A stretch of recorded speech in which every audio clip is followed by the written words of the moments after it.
నమస్తే welcome to Suman TV. ప్రస్తుతం మనం కాకినాడలోని ఎన్టీఆర్ బీచ్ లో ఉన్నాము. అయితే ఇక్కడ సూర్యారావుపేట బీచ్ లో మనకి యుద్ధ విమాన మ్యూజియం అనేది ఏర్పాటు చేశారనమాట. అది ఇవాళ నుంచి కూడా సందర్శకుల్ని ఆకట్టుకోనుంది. అయితే యుద్ధ విమానాలు అనేది ఎక్కువగా మనము సినిమాల్లోనో లేదంటే వీడియోస్ లోనో ఎక్కువగా చూస్తూ ఉంటాము. అసలు యుద్ధ విమానాలు ఏ విధంగా ఉంటాయి, లోపల ఏ విధంగా ఉంటాయి, అవి ఏ విధంగా ఆపరేట్ చేస్తాయి, దానివల్ల యూజ్ ఏంటి, ఇవన్నీ కూడా సందర్శకులకి అవగాహన కల్పించేందుకు ఈ మ్యూజియం అయితే ఏర్పాటు చేశారండి. మనం కూడా అసలు యుద్ధ విమానం లోపల ఏ విధంగా ఉంటుంది తెలుసుకుందాము. దీని గురించి ఒక అవగాహన కూడా తెలుసుకుందాం రండి. సిఎంఆర్ షాపింగ్ మాల్ మన హైట్ నగర్ లో భాగ్యలతా కమాన్ పక్కన ఫిబ్రవరి 29న ప్రముఖ సినీ తారలచే గొప్ప ప్రారంభం. ఇది TU-142 కాక్పిట్ అండి. ఇది మనం cockpit pilot seat and pilot నా right side, co pilot seat దగ్గర మనం నిల్చున్నాం. లోపల ఒక సీట్ ఉంటుంది సార్, అది ఫ్లైట్ నావిగేటర్ అంటారు. అక్కడ ఉన్న పొజిషన్ అనేది ఫ్లైట్ నావిగేటర్. ఇక్కడ 5 ఉంటారు సార్ ఆపోజిట్ మనకి ఫ్రంట్ లో. ఇది మనకి నా లెఫ్ట్ సైడ్ లో ఉన్నది ఫ్లైట్ ఇంజనీర్ సీట్ అండి. Right side the senior navigator seat అండి. ఇప్పుడు ప్రెజెంట్ నేను నిల్చుంది ఒక ఎక్సిలేటర్, ఇది ఎమర్జెన్సీ ఎక్సిలేటర్ అంటారు. ఎనీ ఎమర్జెన్సీ ఎస్కేప్ అవడానికి ఇది రోల్ అవుతుంది సార్. ఇది ఆటోమేటిక్ గా అక్కడ మనకి ఎంట్రన్స్ ఉంటది కాబట్టి డోర్స్ ఓపెన్ అవుతే అక్కడ నుంచి పుల్ చేసేస్తుంది. దీని పని ఇది సార్. ఇవేంటండి ఆక్సిజన్ ట్యాంక్స్ 5 ఉంటాయి మేడం ఇక్కడ. ఇది ఓన్లీ ఫర్ క్రూ మెంబర్స్. ఇది ఓన్లీ ఫర్ క్రూ మెంబర్స్. మనకి బ్లూ పైప్ లైన్ ఉంది కదా, దీని ద్వారా ఆక్సిజన్ సప్లై అవుతుంది మేడం. ఓకే, దీని నుంచి ఆక్సిజన్ సప్లై అవుతుంది. లిక్విడ్ ఆక్సిజన్ చేస్తారు, అది converted in gas. Okay, liquid ఉంటుంది మేడం, అది కన్వర్ట్ అవుతుంది ఆటోమేటిక్ గా. కన్వర్ట్ అయ్యి గ్యాస్ ద్వారా మనకి ఆక్సిజన్ అనేది రిలీజ్ అవుతుంది. ఎందుకంటే సమ్ హైట్ కి వెళ్ళిన తర్వాత మనకి ఆక్సిజన్ కంపల్సరీ. అవును, ఎప్పుడైతే హైట్ పెరుగుతూ ఉంటుందో మనకి ఆక్సిజన్ లెవెల్స్ అనేవి కొంచెం తగ్గుతూ ఉంటాయి కాబట్టి ఆ టైంలో మనకి ఆక్సిజన్ అనేది ఎక్కువగా రిలీజ్ చేస్తూ ఉంటుంది. ఓకే, మీరు చూస్తుంది ఇది కెమెరా. ఇదండి, దీని పేరు అఫా కెమెరా అంటారు. ఏంటండి ఇది? అఫా కెమెరా అంటారు. అఫా కెమెరా. ఇది 3 కిలోమీటర్ రేంజ్ ఎక్కడైనా అంటే ఏ ఏరియా నుంచి అయినా ఫ్లై అయినప్పుడు ఆటోమేటిక్ గా రికార్డ్ చేసుకుంటుంది. యాక్టివిటీస్ 3 కిలోమీటర్ రేంజ్ నుంచి కంప్లీట్ గా పిన్ టు పిన్ క్లియర్ ఉంటుంది మనకి. ఓకే, ఈ బ్యాక్ సైడ్ మొత్తం టెక్నికల్ కంపార్ట్మెంట్స్. యాక్చువల్లీ ఇది పెట్టడం వల్ల కనిపించట్లేదు. ఓకే, ఓపెన్ ఉంటుంది మొత్తం లాస్ట్ వరకు. ఓకే, ఈ క్యాబిన్ ఏంటండి? ఇది కూడా కంప్లీట్ గా మనకి దీనికి కూడా రేడియో కమ్యూనికేషన్ ఎక్విప్మెంట్స్ ఉంటాయి. ముఖ్యంగా ఈ కంపార్ట్మెంట్ ఎందుకంటే దీంట్లో చూడడానికి మీకు ఆక్సిజన్ ట్యాంక్స్ ఉంటాయి. ఇటు సైడ్ ఉన్నది మీ లెఫ్ట్ సైడ్ లో ఉన్నది ఈ బాక్స్ ఉంది కదా మేడం, దీనిలో కంప్లీట్ గా ఫైర్ ఫైటింగ్ సిస్టమ్ అనేది లోడ్ అయింది. CO2. ఓకే ఓకే, ఇవి ఏంటండి orange colour? Fire bottles. Okay okay, ఇప్పుడు ఫర్ ఎగ్జాంపుల్ ఇది నేను ముందే చెప్పాను, అంతా క్లోజ్ లో ఉంటుంది. ఒకవేళ ఏదైనా కంపార్ట్మెంట్ లో ఎక్కడైనా ఫైర్ అయితే ఇక్కడికి వచ్చి ఆపరేట్ చేయడం అవుతుంది మేడం. ఇది ఆటోమేటిక్ గా ప్రతి కంపార్ట్మెంట్ లో ఫైర్ సెన్సర్స్ ఉంటాయి మనకి. ఓకే, ఏ కంపార్ట్మెంట్ లో ఫైర్ అయినా ఫైర్ సెన్సర్ ద్వారా అది ఆటోమేటిక్ గా రిలీజ్ అయిపోతుంది. ఓకే ఓకే, చూసారు కదండి, మనకైతే ఏ కంపార్ట్మెంట్ లో అయినా ఏదైనా ఫైర్ యాక్సిడెంట్ అయింది అన్నప్పుడు సెన్స్ చేస్తాయన్నమాట. ఇవి ఆటోమేటిక్ గా రిలీజ్ అవుతాయండి. నార్మల్ గా మనకి ఇన్ని క్యాబిన్స్ ఉన్నప్పుడు ప్రతి క్యాబిన్ లో సెట్ చేసే అవకాశం ఉండదు. సో వాటి కోసం ఆటోమేటిక్ గా వీటిని ఏర్పాటు చేస్తారనమాట. ఇక్కడ 4 కూర్చుంటారు సార్. 4 పని ఏంటంటే ఇది టేకో 1 టేకో 2 మిసైల్స్ ఆపరేట్ చేసేది వీళ్ళ చేతిలో ఉంటుంది. మీ రైట్ సైడ్ లో ఉన్న సీట్ సీనియర్ నావిగేటర్ అండి, అతను టేకో ఆపరేటర్. ఒక సీట్ ఇక్కడ నుంచి రిమూవ్ చేయవలసి వచ్చింది, ఎందుకంటే ఈ డోర్ అన్ని తయారు చేసుకోవడానికి పబ్లిక్ కోసం రావడానికి ఈజీ వే మెయిన్ ఎంట్రన్స్ అవుతుంది ఇది సార్. కింద నుంచి రావడానికి పబ్లిక్ ఇబ్బంది అవుతుంది కాబట్టి ఒక డోర్ క్రియేట్ చేయవలసి వచ్చింది ఇక్కడ, అందుకే సీట్ రిమూవ్ చేసాం. కంప్లీట్గా ఇక్కడ 9 మంది ఉంటారు సార్. బ్యాక్ సైడ్ ఒక గన్ ఉంటారు. కంప్లీట్ క్రూ మెంబర్స్ 10 మంది అండి. ఫ్లయింగ్ క్రూ మెంబర్స్ 10 మంది ఉంటారు. బ్యాక్ సైడ్ ఒక గన్ ఉంటుంది, అక్కడ గన్నర్ ఉంటారు. ఇక్కడ 9 మంది ఉంటారు. వాళ్ళు వచ్చే మెయిన్ ఎంట్రన్స్ ఇది. 9 మంది ఇటు నుంచి ఎంటర్ అవుతారు, ఇటు నుంచి ఎగ్జిట్ అవుతారు. ఇది మనం క్లోజ్ చేయవలసి వచ్చింది పబ్లిక్ పర్పస్. ఇది ఒక కంపార్ట్మెంట్ సార్, ఇది టెక్నికల్ కంపార్ట్మెంట్ నెంబర్ 4. దీంట్లో మనకి ఏంటుంటుందంటే కంప్లీట్ గా బ్యాటరీ ఎక్విప్మెంట్స్, ఏసీకి సంబంధించిన మదర్ యూనిట్ ఇక్కడ ఉంది చూడండి సార్. ఇక్కడ ఇది మదర్ యూనిట్, దీన్ని ఏసీ. ఇక్కడ నుంచి మనకి ఇంజిన్స్ తో కనెక్ట్ ఉంటుంది. ఇంజిన్ స్టార్ట్ అయితే ఆటోమేటిక్ గా ఎయిర్ క్రాఫ్ట్ కి సంబంధించిన ఏసీ అన్ని. ఇది ఎలక్ట్రానిక్స్. ఇది మనం పబ్లిక్ కోసం ఒక దారి క్రియేట్ చేసాం. ఓకే, యాక్చువల్ గా మనకి ఇక్కడ వచ్చేసి ఈ రూట్ ఏదైతే ఉందో లోపలికి రావడానికి క్యాబిన్ లోకి ఈ దారి అయితే ఏది ఉండదటండి.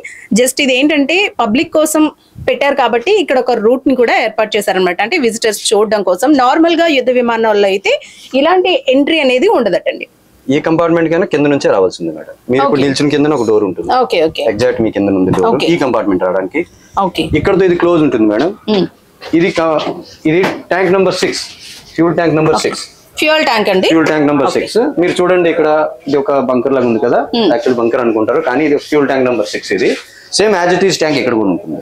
ఇక్కడ కూడా ఉంటుంది. ఇది మనం ఆ రబ్బర్ అన్ని రిమూవ్ చేసి ఇది మనం కట్ చేసి ఒక దారి తయారు చేయొచ్చు. ఓకే, ఓన్లీ విజిటర్స్ కోసం. నార్మల్ గా యుద్ధ విమానాల్లో అయితే ఇక్కడ ఎలా అయితే ట్యాంకర్ ఉందో సేమ్ యాజ్ యూజువల్ ఇలాగే ఇక్కడ కూడా ఉంటుందటండి.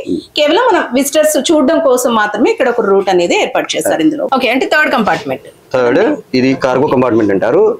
దీంట్లో ముఖ్యంగా ఏంటంటే మనకి అన్ని వెపన్స్ అయినా సోనోబాయ్స్ అయినా బంప్స్ మిసైల్స్ అన్ని ఇదే కంపార్ట్మెంట్ లోడ్ అవుతుంది. యాక్చువల్ గా నేను ముందే చెప్పాను, మనం ఒక పబ్లిక్ కోసం క్రియేట్ చేసింది. ఇది లైవ్ ఎయిర్ క్రాఫ్ట్ లో ఈ ప్లాట్ఫామ్ అనేది ఉండదు, కంప్లీట్ గా ఓపెన్ ఉంటుంది. కింద డోర్స్ ఉంటాయి మనకి, ఆటోమేటిక్ క్లోజ్ అవుతాయి. మిసైల్స్ ఇది చూస్తున్నారు కదా, ఈ కెరియర్, ఇది బంప్ కెరియర్. దీంట్లో 1 2 3 4 5 6 బంప్లు ఒకేసారి క్యారీ చేయగలరు.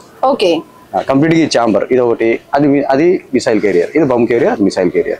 ఇది బంప్ కెరియర్, ఇది మిసైల్. ఇది వచ్చేసి మిసైల్ అండి. చూసారు కదా మనకి ఏమవుతుంది మేడం, ఇది ఓపెన్ లో ఉన్నప్పుడు డోర్ ఆటోమేటిక్ గా ఓపెన్ అయ్యి అక్కడ నుంచి ఆపరేట్ అవుతుంది. బటన్ నొక్కితే ఇక్కడ నుంచి డైరెక్ట్ గా బంప్స్ అనేది రిలీజ్ అవుతాయి. ఇది మిసైల్ కెరియర్. మూవీస్ లో వాటిలో చూస్తూ ఉంటాం కదండి మిసైల్స్ ఎలా రిలీజ్ అవుతాయి అనేది. సో ఇవి చూసారు కదా, ఇవైతే మిసైల్స్ ఉండేవన్నమాట. ఇక్కడ నుంచి కిందకి ఈ మిసైల్స్ అనేవి రిలీజ్ అవుతాయి కదండి. మనకి ఇది కూడా అంతే కదండి, మీరు అక్కడ చూపించినట్టు. మనకి వాళ్ళు టాస్క్ బట్టి ట్రాక్స్ ఉన్నాయి కదా, ట్రాక్స్ లోనే వాళ్ళు లోడ్ చేసుకుంటారు మేడం. వాళ్ళకి ఎన్ని కావాలి, ఎన్ని క్యారీ చేయాలనేది డిసైడ్ అయిన తర్వాత ఇలాంటి కెరియర్ మనకి ఈ ఫ్రేమ్ అనేది ఇక్కడ మనం లోడ్ చేసుకుంటాం. ఇది వచ్చేసి ఏంటండి, సోనోబాయ్ కెరియర్ అంటారు మేడం. సోనార్ బాయ్ అంటే యాక్చువల్ గా దీన్ని యూజ్ ఏంటంటే ఇందాక చెప్పాను కదా మేడం, ఇది ముఖ్యంగా పనిచేసేది యాంటీ సబ్మెరైన్ వార్ఫ్లైట్. మరి యాంటీ సబ్మెరైన్ వార్ఫ్లైట్ అంటే సబ్మెరైన్ కి ఎతకడానికి ఇది లోపలికి వెళ్ళకూడదు కదా, వాటర్ లోకి వెళ్తుంది కదా, అలాగే సోనోబాయ్ అని డ్రాప్. దీంట్లో ఒక సోనోబాయ్ లోడ్ అయ్యి అది ఒకవేళ సీసోర్ టచ్ అయినండి, సాల్ట్ వాటర్ టచ్ అయినండి, ఆటోమేటిక్ యాక్టివేట్ అయిపోతుంది. దాని 3 కిలోమీటర్ రేంజ్ లో ఎంత డెప్త్ లో ఉంది, ఎటు ఉంది మనకి సిగ్నల్. మనకి సీలో జస్ట్ వాటర్ టచ్ అవ్వగానే ఇది యాక్టివేట్ అవుతుంది. ఒక 3 కిలోమీటర్స్ లోపు ఆ రేంజ్ లో ఏ సబ్మెరైన్ అయినా ఎటువంటి యాక్టివిటీస్ సముద్ర లోపల అయినా మనకి దీని ద్వారా తెలుస్తుంది. సిగ్నల్ జామ్ చేస్తుంది. ఏంటండి ఇది, ఇదేంటండి? మ్యాడ్ యాంటీనా అంటారు. అంటే ఇది ఎలా యూజ్ అవుతుందండి? ఇది యాక్చువల్ గా మీరు బ్యాక్ సైడ్ వెళ్తే మీకు పొడవుగా ఒక టాప్ లో ఉంది, దాంట్లో లోపల ఉంటుంది మేడం.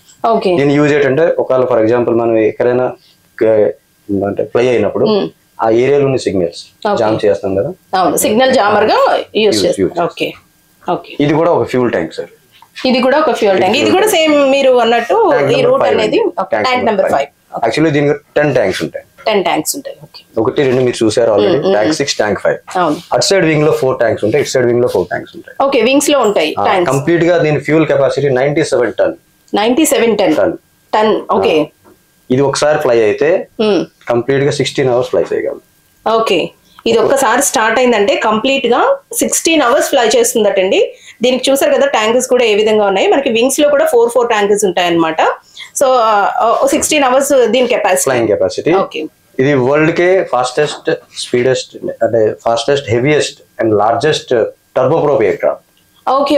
వరల్డ్ లోనే లార్జెస్ట్ అండ్ ఫాస్టెస్ట్, హెవీయెస్ట్, చాలా హెవీగా ఉంటుంది కూడా. ఇది complete fuel filling, complete weapon filling తో 200 టన్స్ ఫ్లైయింగ్ టైం. ఈ క్యాబిన్ ఏంటండి? ఇది కంపార్ట్మెంట్ మేడం. దీనిలో కంప్లీట్ గా మనకి రేడియో ఎక్విప్మెంట్స్ అన్ని ఉంటాయి మేడం. రేడియో కమ్యూనికేషన్ సంబంధించిన ఈ కంపార్ట్మెంట్, ఆ కంపార్ట్మెంట్ అనే మొత్తం రేడియో ఫుల్ గా ఇదంతా కమ్యూనికేషన్ కి సంబంధించిన కంపార్ట్మెంట్స్ ఈ రెండు కూడా. నెక్స్ట్ వచ్చేది ఇది. మీరు బ్లాక్ బాక్స్ కోసం చాలా విని ఉంటారు కదా, చూసుంటారు కదా, చాలా మంది చూసుంటారు. ఇదే బ్లాక్ బాక్స్. ఇవండి మనం ఆరెంజ్ కలర్ లో ఉంది బ్లాక్ బాక్స్. ఎందుకంటే అది కనిపెట్టిన అతని పేరు బ్లాక్. ఆరెంజ్ కలర్ ఎందుకు వేసారంటే ఇది ఫ్లోరోసెంట్ కలర్. మనకి మట్టిలో, బురదలో లేకపోతే ఎక్కడైనా మనకి కనిపించడానికి ఈ కలర్ అనేది వేస్తారు. అసలు దీన్ని ఏ విధంగా యూజ్ చేస్తారు చెప్పండి మేడం? ఏ ఎయిర్ క్రాఫ్ట్ అయినా కూలిపోతాయి, ఫస్ట్ ఇది ఎత్తుతారు. ఎందుకంటే కంప్లీట్ డీటెయిల్స్ అని దాంట్లో ఇంజిన్ స్టార్ట్ నుంచి ఇంజిన్ కట్ ఆఫ్, ఏం ప్రాబ్లం, ఎక్కడ ఏటి వచ్చింది అన్ని దాంట్లో రికార్డింగ్ ఉంటుంది. మనకి అంటే తెలిసిపోతుంది ఈజీగా ప్రాబ్లం ఎక్కడ, దేని వల్ల అయ్యింది ఏంటి అనేది. ఒకసారి ఏదైనా మనకి యాక్సిడెంట్స్ అవి జరిగినప్పుడు మన మెయిన్ బ్లాక్ బాక్స్ కోసం సెర్చ్ చేస్తూ ఉంటారు కదండి. బ్లాక్ బాక్స్ అంటే బ్లాక్ కలర్ లో ఉండదు. యాక్చువల్ గా దీన్ని కనిపెట్టిన ఆయన పేరు అదనమాట, బ్లాక్ అనమాట. అందుకని ఆ పేరుని అయితే పెట్టారు. ఇవైతే ఆరెంజ్ కలర్ లో ఉంటాయి. ఎందుకంటే ఇవి ఎక్కడైనా పడిపోయినప్పుడు ఈజీగా మనకి కనిపించడం కోసం ఈ కలర్ అయితే వేస్తారు. బ్లాక్ బాక్స్ అంటే బ్లాక్స్, రెక్టాంగిల్, స్క్వేర్ షేప్ లో ఉంటదని అయితే అనుకోకర్లేదు. సో ఇది చూసారుగా పూర్తిగా మనకి సర్కిల్ షేప్ లో ఉందన్నమాట. ఇందులోనే మొత్తం అన్ని కూడా రికార్డ్ అవుతాయి అనమాట. అసలు ఎలా ఈ యాక్సిడెంట్ అనేది ఏ విధంగా జరిగింది, ఏంటి, అసలు లోపల ఎలాంటివి జరిగాయి, ఇవన్నీ కూడా ఇందులో రికార్డ్ అవుతాయి అనమాట. సో ఇదే మనకి మెయిన్ అండి. చూసారు కదా, ఇందాక చెప్పాను కదా మేడం, ఒక పర్సన్ అనేది బ్యాక్ సైడ్ ఉంటారు, ఫ్లైట్ గన్నర్. అతను క్యాబిన్ ఇది మేడం, అతను ఎంట్రీ డోర్ ఇది. కింద మనకు ఒక డోర్ అయితే కనిపిస్తుంది కదండి, అదేనా? అది ఎంట్రీ డోర్. మీకు 2 నాజిల్స్ కనిపిస్తున్నాయి కదా, 2 నాజిల్స్ అవే barrel gun, double barrel gun. దీని క్లీన్ రేంజ్ 1.5 కిలోమీటర్ మేడం.